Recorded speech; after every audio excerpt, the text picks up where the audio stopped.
Muy buenas noches, sean todos noches o mañanas o a la hora que lo estén escuchando. Sean todos bienvenidos a este podcast llamado... ¿Cómo se llama este podcast, amigo? La Madriguera. La Madriguera. ¿Y por qué se llama La Madriguera?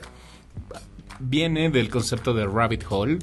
Entonces estamos literal entrando en una madriguera. Exacto, a ver hasta dónde nos lleva. Nos lleva, exactamente.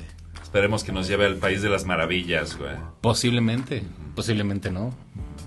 Excelente, pues me presento, yo soy George Noyes y aquí tengo al honorable, al único, al inigualable Blerov. Muy bienvenidos sean todos a este podcast. Pues, ¿de qué vamos a hablar el día de hoy, amigo? Bueno, pues como quedamos la semana pasada, si escucharon nuestro programa, vamos a hablar sobre películas de terror. Es correcto. Ok, pues yo la verdad me considero no un erudito, pero sí un cierto conocedor del cine de terror, ¿ok? Al Muy menos en aspectos generales. Tú, digamos, en tu entendimiento del cine de terror, ¿qué tan adentrado te consideras, amigo? Creo que también soy un conocedor del género. No es mi hit, pero lo sé apreciar. A huevo. Lo sé apreciar. Y me gusta. Hay elementos que me gustan, hay elementos que a lo mejor pues no me voy a morir, exacto, no tanto, pero sí tengo ahí mi selección. Exacto. ¿No? Muy bien, pues sí, como mencionabas en el podcast anterior, lo que estábamos nosotros planeando es hacer una lista de recomendaciones para gente que no ha visto cine de terror, ¿no? Para gente que siempre dice, ay, no, a mí me da miedo, ¿no? Y nunca lo ha intentado, pero de repente le entra la cosquillita, ¿no? Sí, que haciendo un paréntesis antes de venir camino aquí a la cabina, estaba hablando con una compañera del trabajo. Huevo. Y estaba diciéndole, no, ya me voy para grabar mi podcast. ¿Qué van a hablar? Películas de terror. Y entonces me dio, a petición de ella, que le pongamos como un miedómetro, ¿no? El miedómetro, ese es un gran concepto, exacto, güey. Porque también yo le dije, no, pues sabes que es subjetivo, porque es como el chile, ¿no? Es como de, ¿pica? No. Pues no, o pues, se pica un chingo, ¿no? Sí, Entonces, vamos a ver, el miedómetro va a ser algo subjetivo, pero... Pues lo podemos medir con alarmas, con alarmas como los chiles guatemaltecos de la locura. Es correcto, entonces vamos a poner un miedómetro. El miedómetro, me gusta, es un gran concepto. Pues mira, me parece una muy buena forma de comenzar esto, ¿no? Hay dos formas de catalogar, o no de catalogar, realmente de... Digamos que se parten dos ramas. No, déjate de ramas, no, perdona, más bien dos formas de ver una película de terror. ¿Okay? Dos formas en las que puedes tú calificarla, esa es la palabra que quería. Okay. Calificar una película de terror. Okay. Está la forma más sencilla, la más obvia. Okay. Veo una película, si me asustó, cumplió su cometido. Si no me asustó, no cumplió su cometido como película de terror. Lo mismo con una película de comedia, ¿no? O sea, si vas y no te da risa, pues no está chida, ¿no? Obviamente, como bien mencionas, eso es tremendamente subjetivo. ¿Por qué? Porque mientras más películas de terror ves, más exquisito te vuelves. Claro. O más, déjate de exquisito, creas una resistencia, como con el chile, ¿no? O sea, la primera vez que comiste, o al menos yo la primera vez que me comí un chile que era... nada, o sea, era como para gringos, me enchilé bien cabrón, güey. Claro, o sea, pero actualmente perdiendo pues ya la no. sensibilidad, ¿no? Exactamente. Y lo mismo creo que sucede con el cine de terror, ¿no? Okay. Entonces, sí, el miedómetro va a funcionar muy chingón, justamente si desde ese punto de vista lo quieres ver, ¿no? Si lo que quieres es películas que te van a dar miedo, ¿ok? Está chido. Yo creo que hay que ser objetivos o tratar Claro. de mantener una objetividad en el miedómetro, ¿no? Porque también...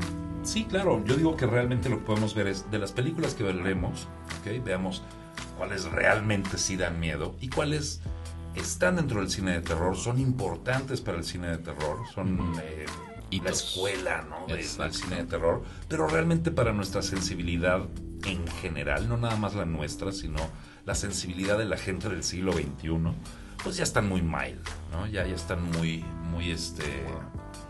pues, muy suavecitas, ¿no? Muy suavecitas para... Están acostumbrados ya a otras cosas más fuertes, ¿no?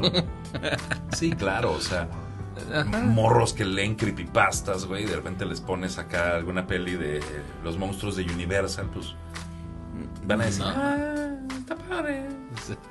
Pero pues no les va a asustar definitivamente, ¿no? Pero si te pones en los zapatos de la gente de 1931 o de por ahí, claro, obviamente lo puedes ver desde ahí. Esa es una forma de medir las películas. La otra es por el logro artístico y el logro creativo, sobre todo el logro creativo que llegan a tener estas películas. Porque el cine de terror tiende mucho a tener bajo presupuesto. Entonces, cuando hay bajo presupuesto, tienes que ponerte bien pilas porque no puedes nada más... y luego que llegue un monstruo acá que se vea turbo chingón. No, a ver, güey. Te alcanza para hacer este monstruo, claro, y lo puedes mejorar como, pues, con tus ángulos, con cómo editas, con cómo iluminas, güey. Todo ese tipo de cosas requieren de tu creatividad, ¿no? Entonces, muchas películas a lo largo de la historia se ven del nabo porque el director no supo cómo sacarle el mayor potencial a ese poco presupuesto, y otras que con el mismo varo y se ven hay películas que han envejecido mejor que claro, ¿no? Pero incluso, o sea, hay efectos que actualmente los ves y dices, esto ya está dated, ¿no? Esto ya es viejo, y pero sin embargo hay otros que pues. dicen, sí, por ejemplo, híjole, no quiero adelantarme un poco, creo que sí hay que llevar un poquito al orden de esto, pero me late. Pero hablemos de eso en su momento, ¿no? Perfecto. Pues mira, comencemos, ¿qué te parece? Desde el inicio del terror. Ok. A tu forma de verlo, ¿dónde comienza el cine de terror? Con el expresionismo alemán. Completamente de acuerdo. Finales de 1800, principios de 1900. Exactamente. Sí, de hecho, el máximo auge del expresionismo alemán fue durante los 20s, de los 1920s, no 800, 900. Y fue un movimiento artístico, ¿no? Hace 100 años. Hace 100 años, sí, realmente. Sí. Sí, es un movimiento. Sí, el cine de terror tiene 100 años, básicamente, si no es que un poco más. Un poquito más. Ajá. Y sí, el expresionismo alemán aparece en cine, aparece en pinturas, aparece en todo tipo de arte. Sí, pero era una corriente que estaba en auge en ese tiempo. Claro. Porque estamos hablando de cine prehistórico, básicamente, ¿no? O sea, el cine que todavía no era una industria como la conocemos ahora. No, era algo experimental. Exactamente, era algo que no tenían un acceso. Imagínate el pedo que era conseguir una cámara de cine en aquella época, ¿no? O sea, no era como, voy a ir a la tienda y dame 4, ¿no? Sí, no. Sino que era algo muy especializado, equipo de punta. Tenías que ir a que te lo fabricaran a la medida. Básicamente la película igual y no era lo que era, ¿no? Una variación de la fotografía. Pero bueno, no vamos a hablar tanto de la historia del cine en general, sino más bien de la historia del cine Sí, claro, del cine de terror, porque sí hay películas de antes de los 20, de antes del auge del expresionismo alemán, que contienen elementos del terror, ¿no? Hay películas como de Georges Méliès, donde empiezan a aparecer brujas y esqueletos acá en movimiento, ¿no? Pero la película en sí misma era una película de fantasía, ¿no? O sea, claro, que aunque siempre, o no siempre, pero muchas veces va a estar mucho de la mano del terror,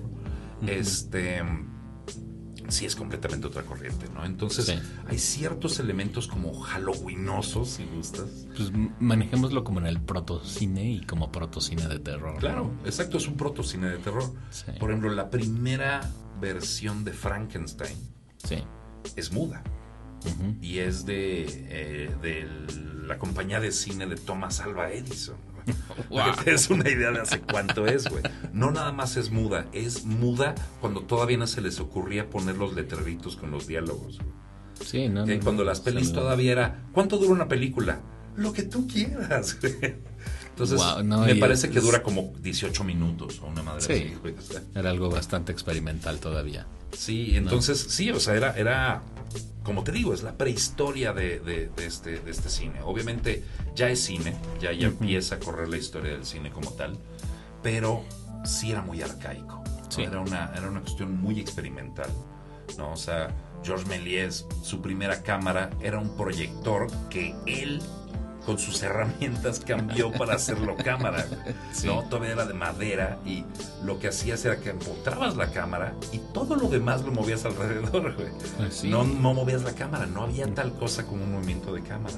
No, porque era, o sea, creo que su estudio era como un invernadero. Era un invernadero, o sea, la electricidad no era tan buena. No era tan buena y entonces tenía como este techo de cristal que nada más podía grabar cuando había luz y no llovía. Básicamente, ¿no? Entonces para tener son las 12 del día, vamos a grabar.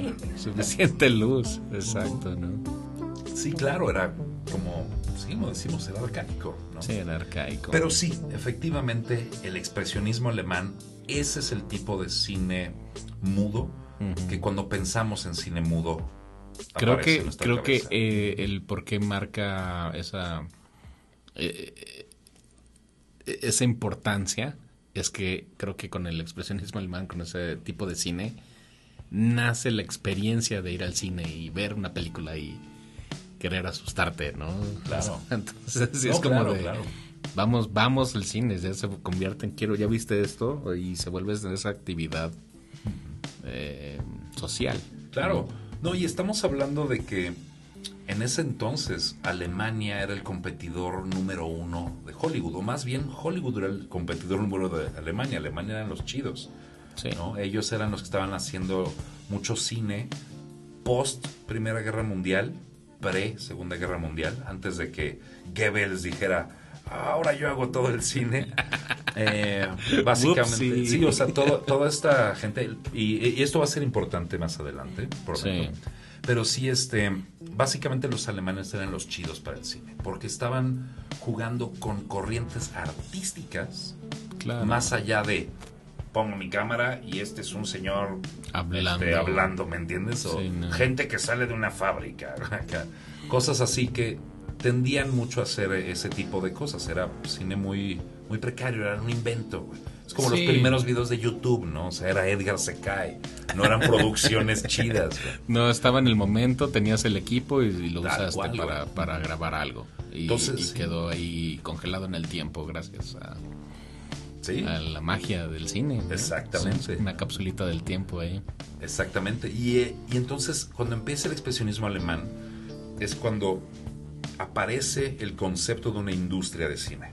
¿Okay? Tanto en Alemania había una, en Estados Unidos había otra, en varios países del mundo, ¿no? En Francia, obviamente, ahí se inventaron las cámaras, ¿no? O sea, claro, ahí comenzó. Pero los alemanes eran los chidos, porque estaban experimentando más, ¿okay? Todo ese tipo de cosas que luego relacionamos al cine francés, que es bien experimental, los alemanes eran los chidos en esa época.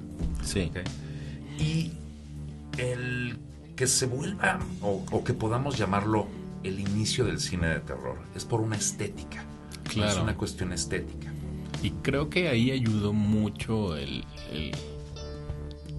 formato del blanco y negro, o sea, el simple mecanismo de cómo funcionaba la cámara le daba ese aspecto lúgubre.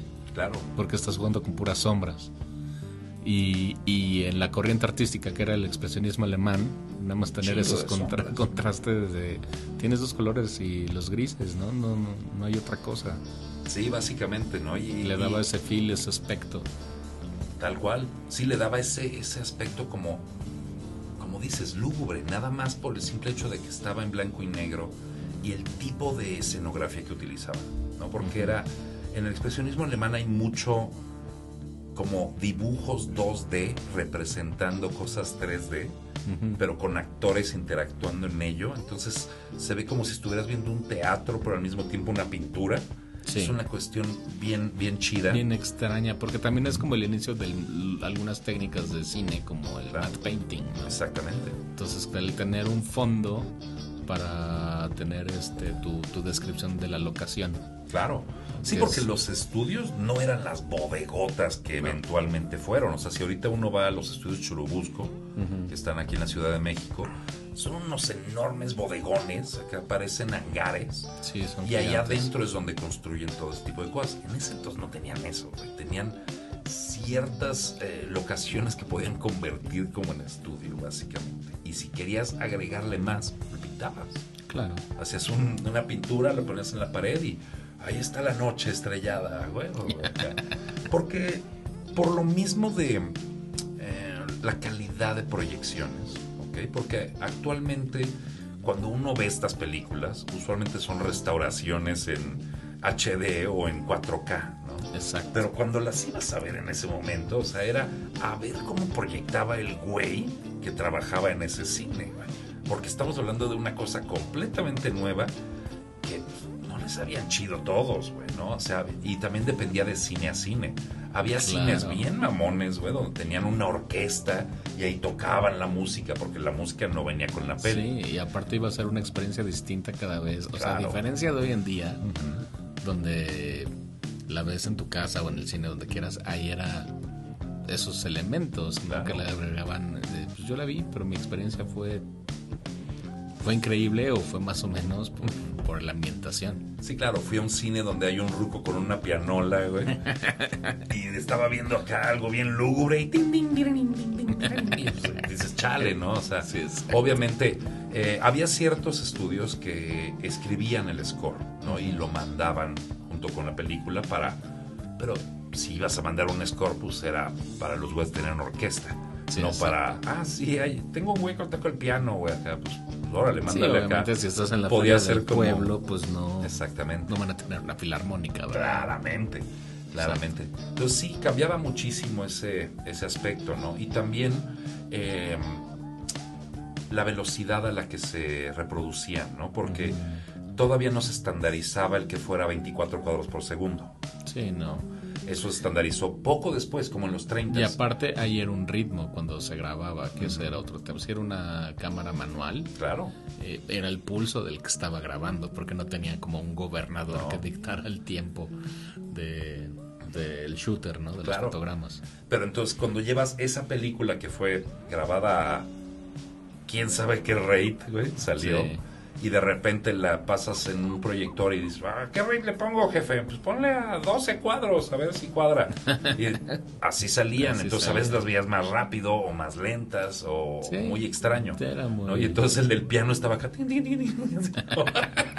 Más rápido. Intentando acá seguir como el pulso de la peli, ¿no? Sí. Muy bien. Pues comencemos por ahí. El expresionismo alemán. Yo quiero hablar de una película que tengo aquí en mi lista que se me hace fundamental. Déjame adivinar, Nosferatu. Casi. El gabinete del Dr. Caligari. Exactamente, es el gabinete del Dr. Caligari. El gabinete del Dr. Caligari es una gran peli, es de 1920. Para que se den una idea, es de hace 105 años. Y en esta peli puedes ver completamente de dónde viene todo el pedo de Tim Burton. Sí.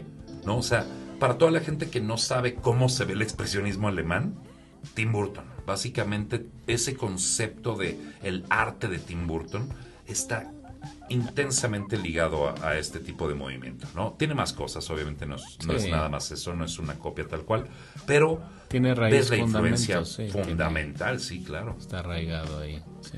Y sí, en el Dr. Caligari, la historia va de que es un tipo llamado el Dr. Caligari, tiene un gabinete y en ese gabinete es como un ataúd, ¿no? Y lo que tiene adentro es un sonámbulo, un sonámbulo llamado César, el cual él controla, ¿no? Entonces él lo controla con hipnosis, ¿no? Y en las noches, entonces durante el día, pues César, su sonámbulo, hace un showcillo ahí, es como un carny, ¿no? Es acá como parte del circo. Entonces llega acá con su carrito y pasen, a ver mi gabinete, ¿no? Y entonces ya llegan y ven a este vato, ¿no? Al sonámbulo. Pero por las noches, el mismo sonámbulo es manipulado para ir a matar gente. Entonces es de las primeras películas de asesinos seriales, al mismo tiempo que tiene toda la estética lúgubre que posteriormente vamos a ver en películas de vampiros y de monstruos y de cosas así. Entonces, por eso se me hace tan importante esa pieza. Claro. ¿Tú qué opinas, amigo? ¿Tú qué opinas de esta película? Pues como bien dices, ¿no? O sea, son las bases y son los cimientos para una industria que se desarrolla después. Claro. ¿No? Y sí, yo también, híjole, es que hay varias películas de ese segmento de tiempo que están como en una misma caja. Sí. ¿No? Como dije, Nosferatu, el Golem. El Golem. ¿Cuál otra está? Fausto. También. ¿No? Entonces hay varias películas que pueden entrar así como que empieza a hacerse el género. Claro. ¿No? Entonces es eso, ya pegó y está todo en este stride, le gusta, pero pues ya que empiezas a crear contenido, tienes que seguir sacando contenido. Tiene que seguir habiendo más. Tiene que seguir habiendo más. Queremos más de esto. Exacto, la gente se vuelve insaciable, entonces pues... Es cierto. Pues sí, mira, como mencionabas, ¿no? O sea, mencionabas Fausto, mencionabas El Golem, mencionabas a Nosferatu, que es otra gran película. Creo que es muy grande. Nosferatu. Es muy enorme. Ahora, hace ratito hablabas de lo que es la experiencia, ¿no? De ir a ver esta película. Yo tuve la oportunidad de ver Nosferatu dentro de las grutas de Cacahuamilpa con orquesta en vivo. Wow. No mames, güey. Sí, no, fue otra cosa. O sea, estar viendo esta película, que como bien mencionas, es lúgubre, güey. Nada más el tipo de fotografía tiene como ese malvibre, ¿no? Sí, exacto. Y la estás viendo dentro de una cueva que tiene murciélagos, ¿no? Entonces de repente pasa un murciélago cerca de ti mientras ves que Nosferatu está ahí haciendo sus cosas raras y la música en vivo con la resonancia de la caverna. No. O sea, claro. No me empecé a tocar ahí en ese momento porque iba con gente, ¿no? O sea, pero hubieran sido una bola de extraños, me hubieran conocido muy diferente. Muy extasiado ahí en el momento. No, fue una belleza, güey, fue una completa belleza, ¿no? Ahora, déjame hablarte de una joyita, güey. Una joyita que lamentablemente no he visto, solamente he visto fragmentos, no la he visto completa. Es una película sueca, llamada Hexen. O sea, bruja. Y entonces básicamente es todo lo que esos vatos se les ocurrió que hacía una bruja, güey. Pero pues ya sabes, con esa sensibilidad de somos europeos y mi abuelo era vikingo, güey, nada me espanta, güey. Y está macabra y lo que le sigue, güey. O sea, sí agarra y dice Doctor Caligari y Nosferatu, háganse para allá. un lado, güey. Está hardcore, obviamente para la época, güey, ¿no? Sí, seguramente. Y sí tiene unas imágenes acá de las brujas acá volando y haciendo acá hechizos y unas cosas bien chidas, güey. La neta, no he logrado conseguir la película completa. Bueno, seguro está en algún lado, pero no me he dado la tarea de realmente verla. Pero he visto secciones de la película. Joyita, ¿eh? Ahí, escucha, si alguien la tiene, ahí déjanos en los comentarios, ahí sí. Hacemos un trato. Exactamente, o algún link donde la pueda ver también, ¿no? Sí. Sería chido. Ajá. Sí, pero esa le traigo un buen de ganas y es de esas pelis raras incluso para ese entonces, ¿no? Muy bien. Pues bueno, amigo, como bien te mencionaba, cuando llega el Tercer Reich a Alemania y de repente todo se trata sobre la nación y todos los que son judíos y comunistas y jotos y toda esa cosa se me van del país, ¿a dónde crees que se fueron todos esos vatos, amigo? América. Exacto. Y entonces llegamos a esa segunda era, ¿no? Del cine de terror, que ya es cine de Hollywood, es cine hecho en Estados Unidos, pero la gente que hace, o sea, los directores de fotografía, directores, la gente que hace los vestuarios, toda esa banda, directito del cine alemán, ¿no? Y entonces aparece, bueno, ya existía, Universal Studios, ¿no? Y dice, pues como que vamos a hacer unas pelis ahí de terror, güey, ¿no? Nadie está haciendo esto, hagámoslo. Entonces agarran a diferentes directores alemanes e ingleses y de Europa, que todos habían huido porque estaba el conflicto. Estaba el conflicto allá. Y acá, bueno, no acá, allá en Estados Unidos, pero de este lado del charco, es que empiezan a trabajar y nos regalan lo que se llama el ciclo de horror de Universal. Es correcto. También conocido como los monstruos de Universal. Sí, los monstruos clásicos. ¿Cuáles son los monstruos clásicos, amigo? El monstruo de la Laguna Negra, Frankenstein, la momia, Drácula y el hombre lobo. El hombre lobo. También está el hombre invisible. El hombre invisible. Sí. Pero sí. Pero es como un quinteto. Exactamente, son los que ya pasan como a segundo término, son el hombre invisible y el fantasma de la ópera. Sí. ¿No? Pero sí, los chonchos, Drácula, Frankenstein, el hombre lobo, el hombre de la Laguna Negra y la momia. ¿No? Sí. Esos son como los 5 más chidos. Ajá. Muy bien. ¿Alguna de estas películas está en tu lista, amigo? Sí. Cuéntanos sobre ella. Drácula. Nice. Sí, Drácula y pero de hecho, están como el quinteto de monstruos para representar el género. Claro. Y ese periodo en el tiempo, pero está Drácula.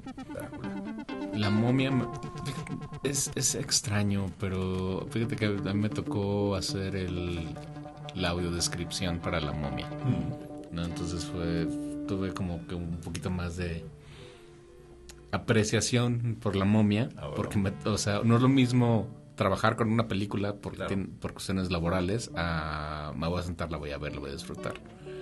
Y cuando tuve que hacer la audiodescripción, para los que no sepan lo que es la audiodescripción, es el proceso en el cual tú narras una película para las personas que tienen problemas visuales.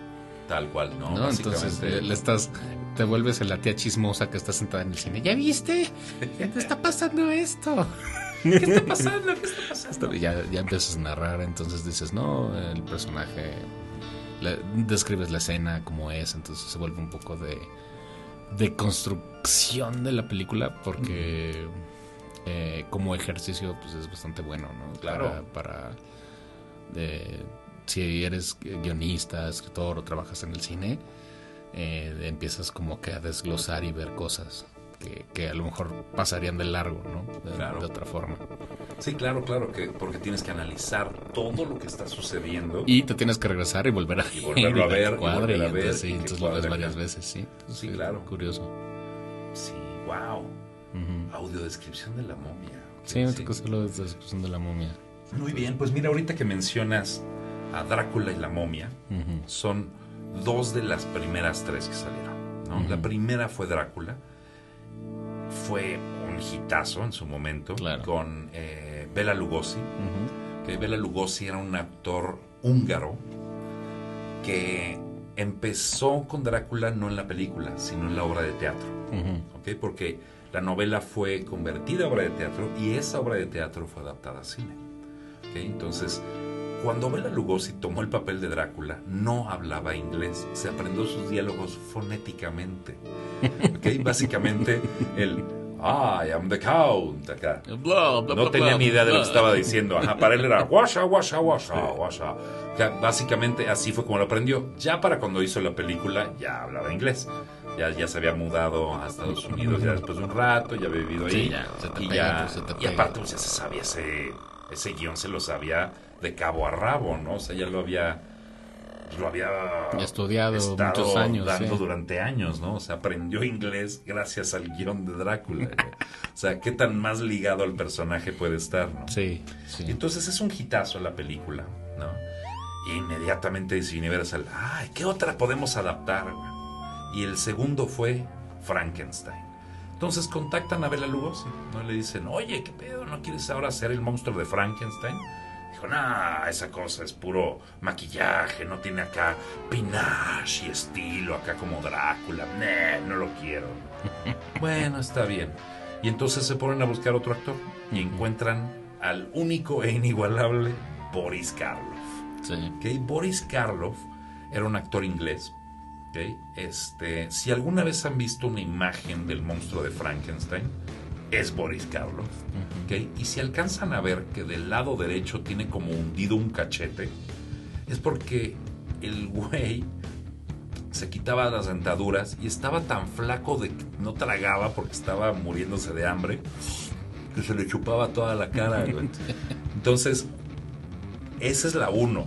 si lo ves en la 2, ya tiene cachetitos, güey. Ya no se le hace eso ya no se hunde, ya se ve acá. Ya hay más carnita, sí, ya fue bien. Ajá, exactamente. Alguien dejó el monstruo en el agua, güey, ya está medio hinchadito, güey. Entonces, básicamente, Bela Lugosi rechaza el papel, se lo dan a Boris Karloff, y Boris Karloff se volvió el archirrival de Bela Lugosi, porque básicamente los dos audicionaban para los mismos papeles y usualmente ganaba Boris Karloff. Pero hay una que otra peli que hicieron posteriormente en los 40s y en los 50s donde algún genio dijo, ¿y si contrato a los dos, güey? Entonces hay varias pelis donde salen ellos dos y usualmente son como rivales, ¿no? Dentro de la peli. Es como ver a Pacino y De Niro. O El Santo y Blue Demon. El Santo y Blue Demon, ¿no? Así como... Sí, es la rivalidad que existe entre ellos, pero tú como audiencia estás viendo a dos chingones haciendo lo mejor que pueden, ¿no? Pues sí. Entonces hacen Frankenstein. Y de ahí, como dijeron, ese pinche Bela Lugosi es remamón. Cuando hacen La Momia, le llaman a Boris Karloff. Y Boris Karloff dice, juegue, ¿no? Me aviento a hacer La Momia. Sí. Y el mismo tipo que hizo el maquillaje de Frankenstein hizo el de La Momia.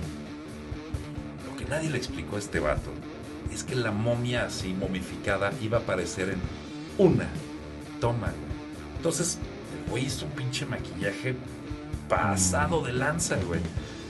Lo malo es que el resto de la peli no es esa momia, güey.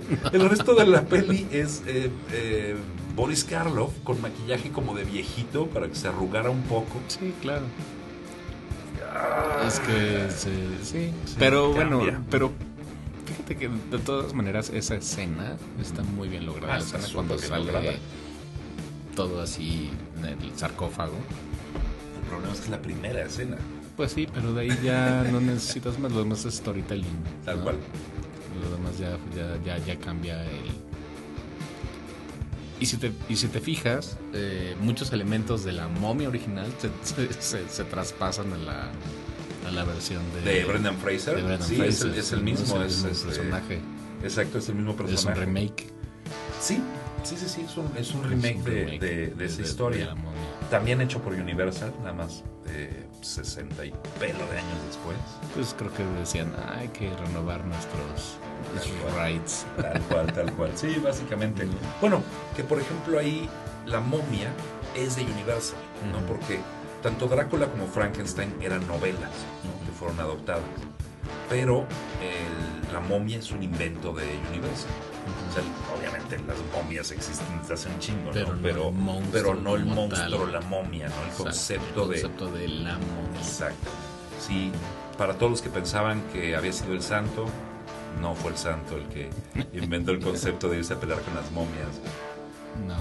Y para todos los que no han visto el santo contra las momias de Guanajuato, el santo sale en los últimos 10 minutos de la peli.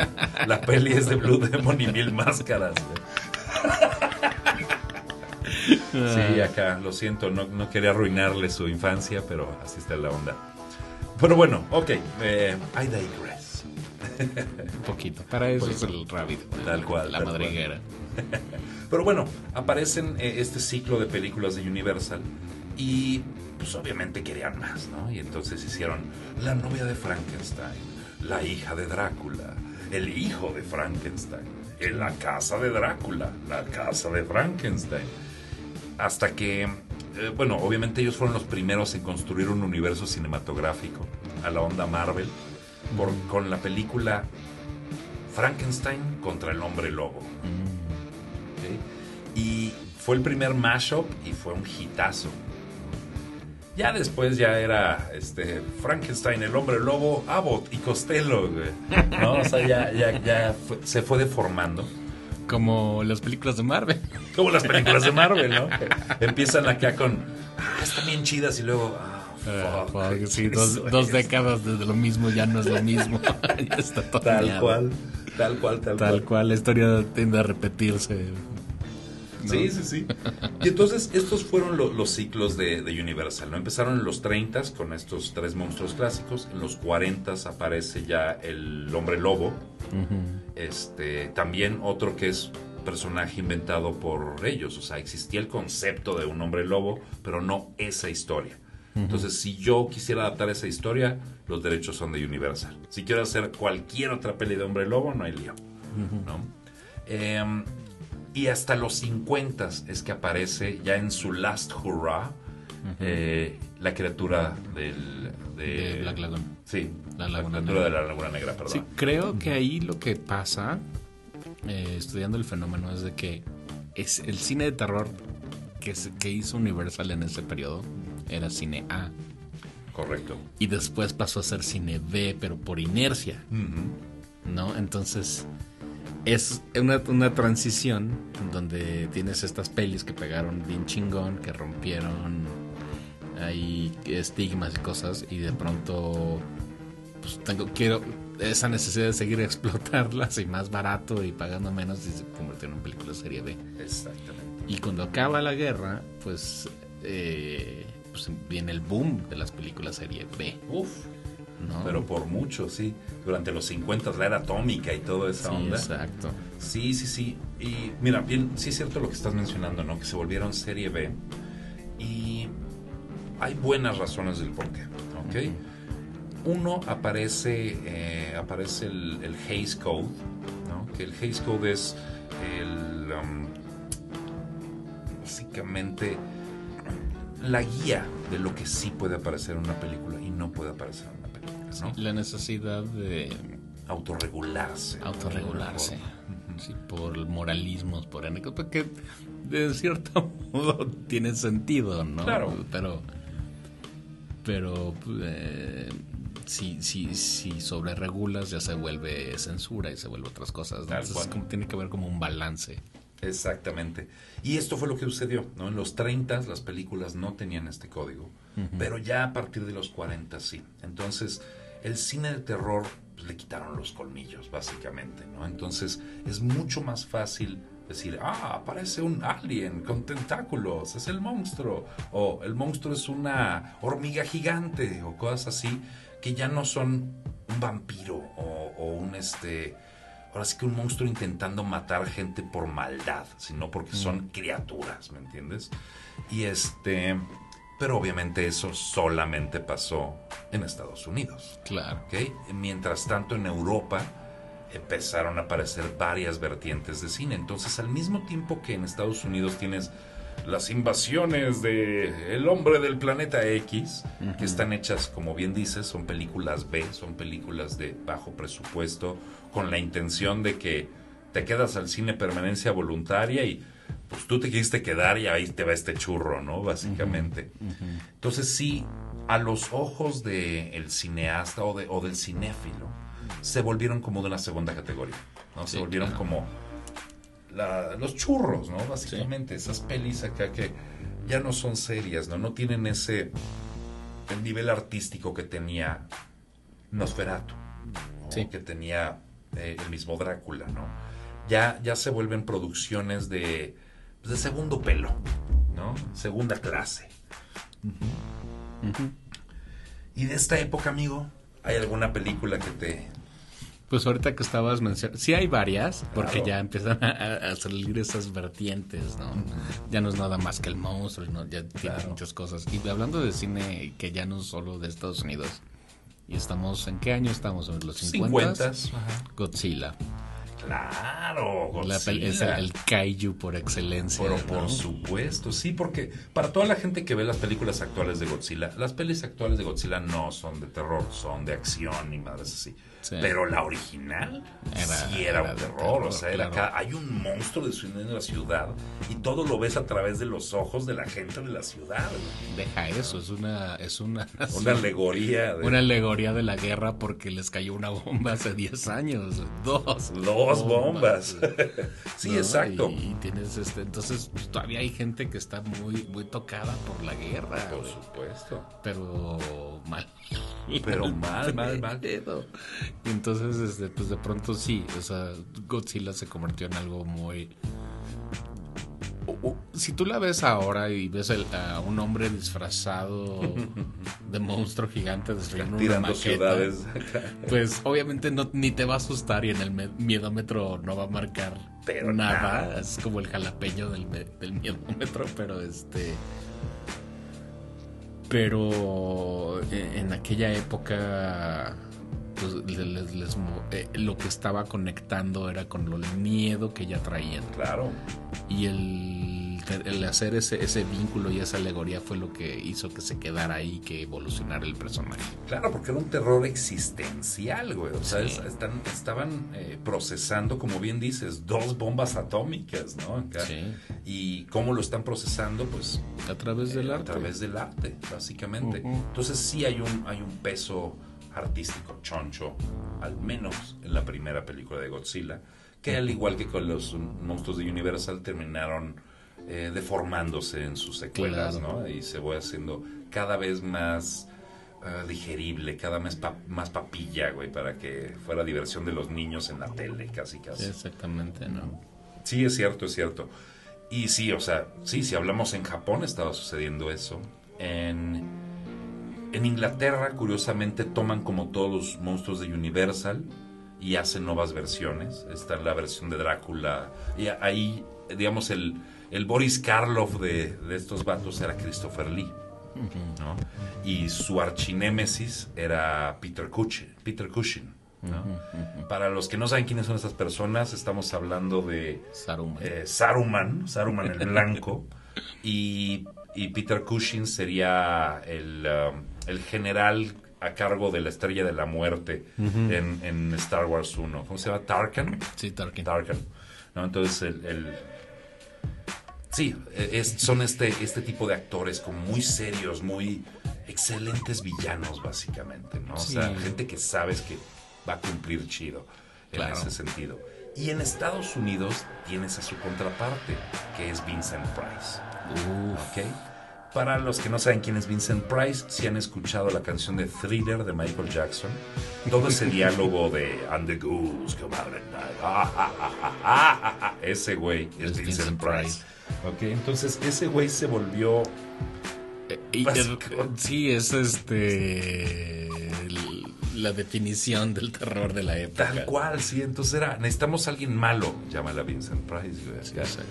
Y Vincent Price empezó a hacer, como bien decías, estas películas B, ¿no? Estas películas que eran de bajo presupuesto, pero que se volvieron turboclásicos, ¿no? En su momento tuvieron su peso, pero eventualmente con la salida del video y películas en tele se volvieron grandes clásicos, ¿no? Como La Mosca, ¿no? Que por cierto está en mi lista. ¿Está en tu lista la versión de Vincent Price? Sí.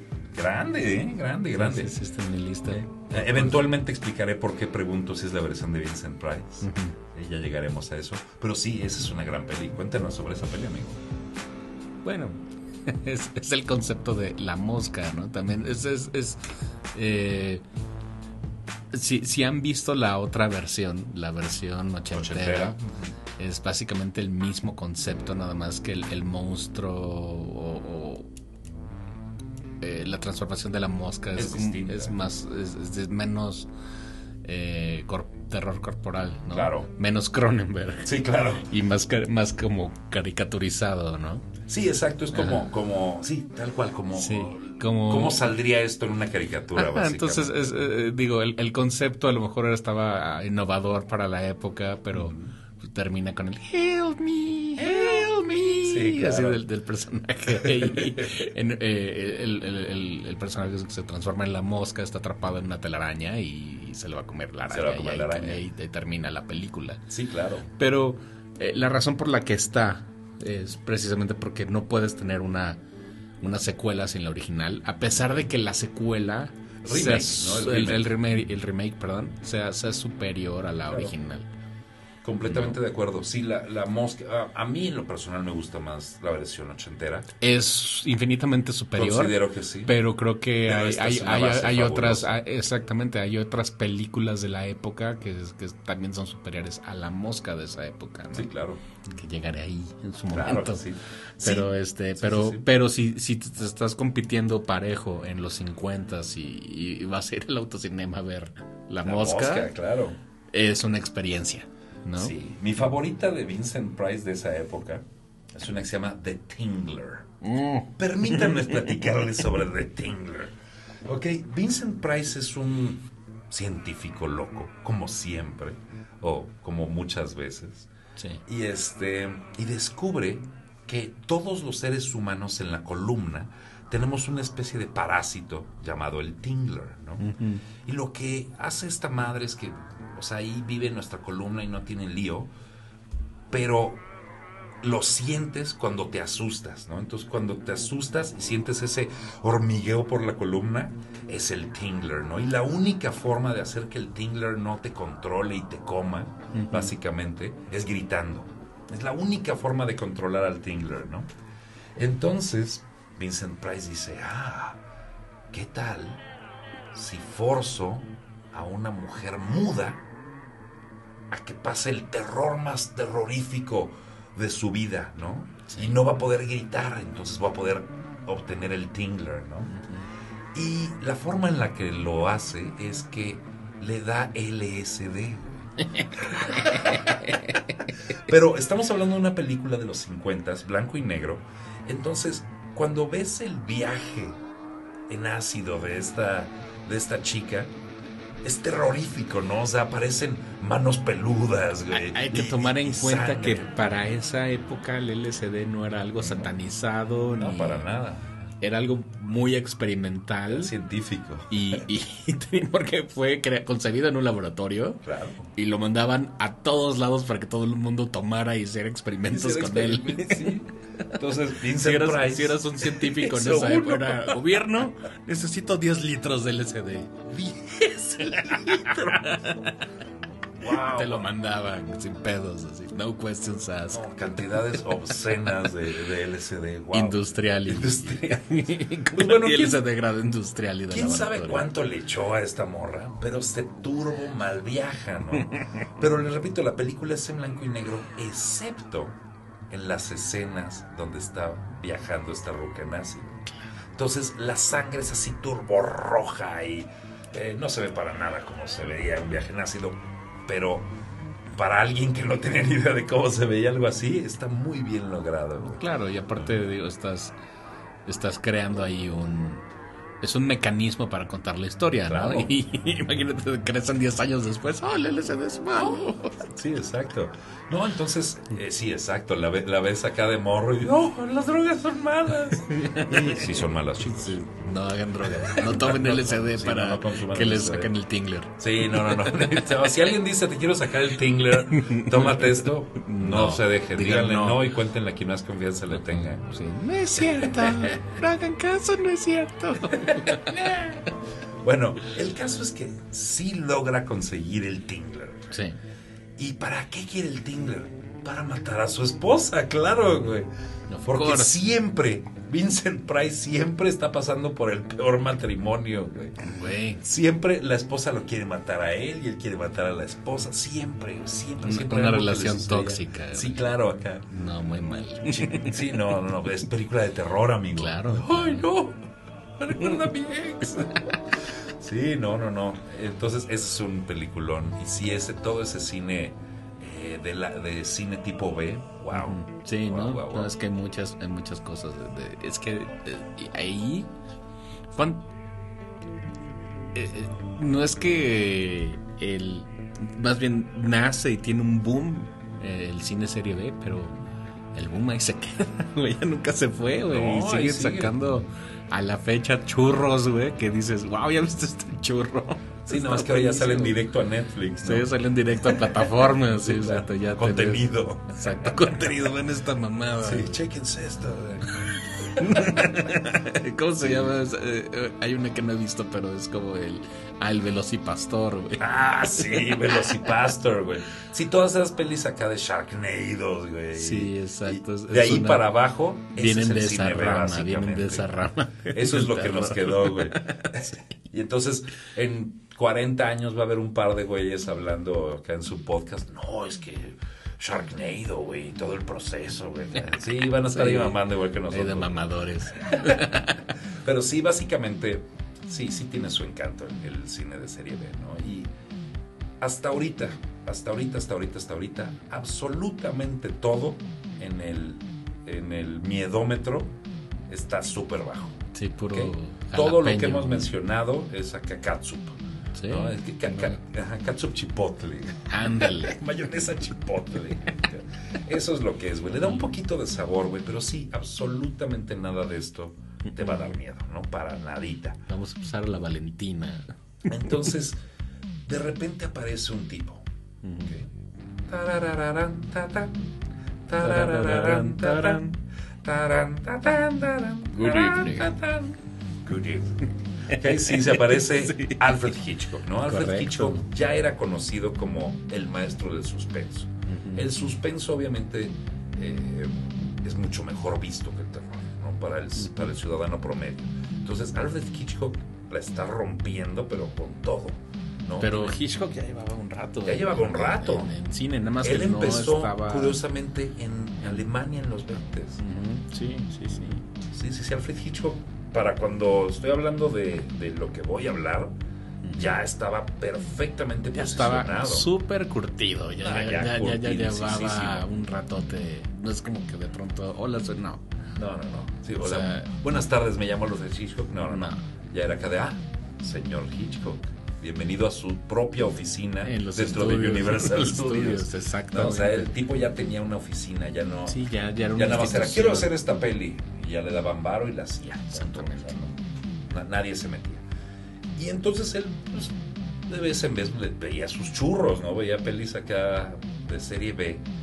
Y entonces se le ocurre, ¿qué pasaría si una de estas pelis acá, macabras, acá de asesinos, fuera hecha por alguien bien chingón, ¿no? Obviamente, o sea, como yo, ¿no?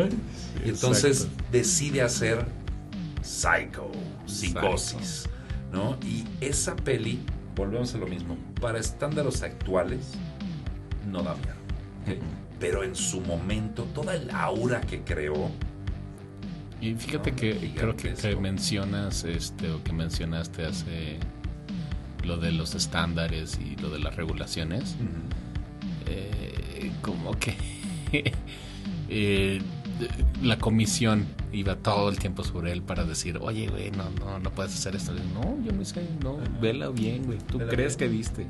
Pero tenía como esa edición súper bien hecha para causar esa sensación de que algo no estaba bien, ¿no? Y de que iba en contra del código, y estaba perfectamente en código, ¿no? Sí, claro. Sí, o sea, si tú la ves, la película no tiene sangre, no tiene desnudos, ¿okay? En ningún momento pasa algo que la volviera a clasificación C, por así llamarlo. Sí tiene sangre, pero no es una escena. No ves a alguien de... sangrando. Exactamente. ¿Okay? Hay gotitas de sangre en el agua.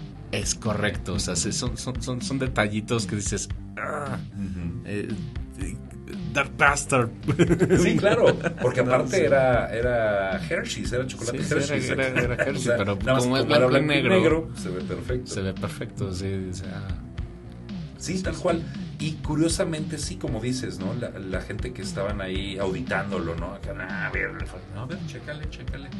Y la edición te genera la idea de que estás viendo mucha más violencia de la que realmente estás viendo.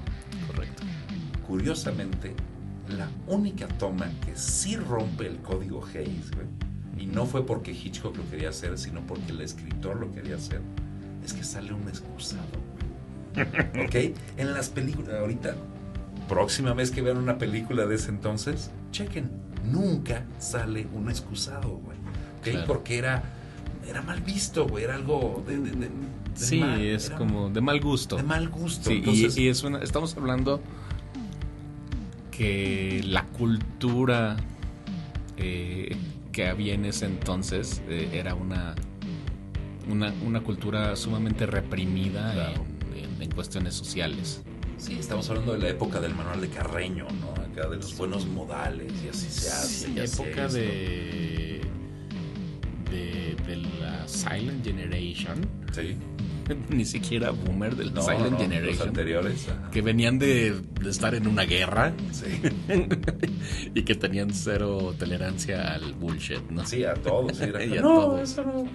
Sí, entonces eran las buenas costumbres, era lo que la regla o el estándar, lo que tenía que estar era la generación de cristal de ese entonces. Sí, la generación de cristal. Sí, que no salga excusado porque me da agua aquí. Ajá, justo, pero si estaría el excusado te pegaban con el cinturón. Sí, claro, o sea, ya. La diferencia, güey. Sí. ¿No? Sí, no, definitivamente. Sí, tenían otro. Por eso la siguiente generación, güey. Sí. Ya no era de cristal. Ellos eran de cristal porque los papás habían muerto en la Segunda Guerra Mundial. Entonces ya no había quien les diera sus cinturonazos. Sí, exacto. Pero la siguiente sí sintió no, rigor. La siguiente generación creo que ha sido la generación más grande que ha existido en la historia. ¿No? Y no les damos mérito, pero gracias. Sí, se rifaron bien cañón. Sí, de hecho, cabrón. Muchas de las cosas de las que vamos a hablar es gracias a los Pumas. Es correcto. Ya sea porque eran el target, eran el público al que querían llegar, o porque ellos hicieron ya las pelis. Y wow, ¿no? Sí, hicieron cosas se volaron la barba, majestuosas, ¿no? Sí, porque ahorita, hablando de los 60s, considero que hay 3 películas importantes de los 60s de terror. Okay. Son Psicosis, El bebé de Rosemary, y La noche de los muertos vivientes. Sí. The Night of the Living Dead. Perdón. Esas 3 películas son realmente las que mejor muestran la transición. Que de hecho son dos de esas en mi lista. Excelente, amigo. ¿Cuáles estaban en tu lista? Night of the Living Dead y Psycho. En mi lista están Psycho y Rosemary's Baby. Bueno, en Night of the Living Dead las tres están. Pero ahí es donde ves el parteaguas completamente, ¿ok? Está las pelis que existían previo a eso, 50s para atrás, que estamos hablando de monstruos, estamos hablando de la criatura, el vampiro, como conceptos muy alejados de la realidad, ¿no? Y cuando llegamos a estas, lo aterriza mucho más, se vuelve mucho más, más violento y más te podría pasar a ti. ¿No? Entonces, exacto. Justo. Entonces tienes Psycho, que es un proto-slasher, ¿okay? Un slasher es una película donde un tipo se pone a matar gente, usualmente adolescentes, usualmente después de tener sexo, o drogarse o lo que sea. Sí, que es como todos los clichés que sacan en Scream, ¿no? Exacto, si has visto Scream y todas las pelis de las que hablan esos güeyes, esos son los slashers. Entonces, Psicosis es el proto-slasher, es como el primero que se va como por esa onda. Tienes el bebé de Rosemary, que empieza con todo el pedo satánico, ¿okay? Y el pedo satánico va a ser explorado todavía mejor en la siguiente década, pero ese pedo satánico. Y luego tienes Night of the Living Dead, que simple y sencillamente inventa los zombies como los conocemos ahorita. Porque los zombies ya existían, pero eran generados vía vudú, onda zombies haitianos, ¿no? Porque era de ahí viene la palabra Tal y cual. es el concepto, pero no estaba este concepto del monstruo. Exactamente, o de las hordas de zombies de que las quieren comerse tu exacto, cerebro. Más bien es la película que definió el concepto de zombies, que por cierto es dominio público. Sí es dominio público. Es dominio público. Y sí, y curiosamente La noche de los muertos vivientes se partió en varias ramas.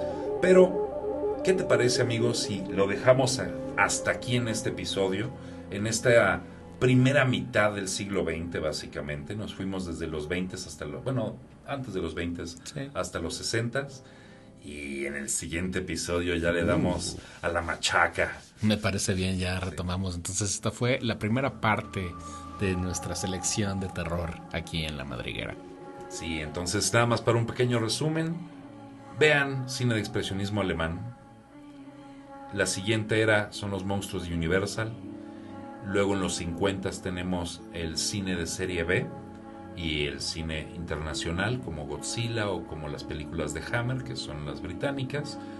Y en los 60 tenemos ese parteaguas. Los 60 no son muy conocidos por el terror, pero tienen 3 turbojoyas que realmente revolucionaron todo. Y en el siguiente programa hablaremos de mi película favorita de todos los tiempos. Sí. Los 70s. Muy bien. Muy bien, muy bien. Pues bueno, esto fue La Madriguera y nos vemos en el siguiente programa. Nos vemos en la próxima. Ok.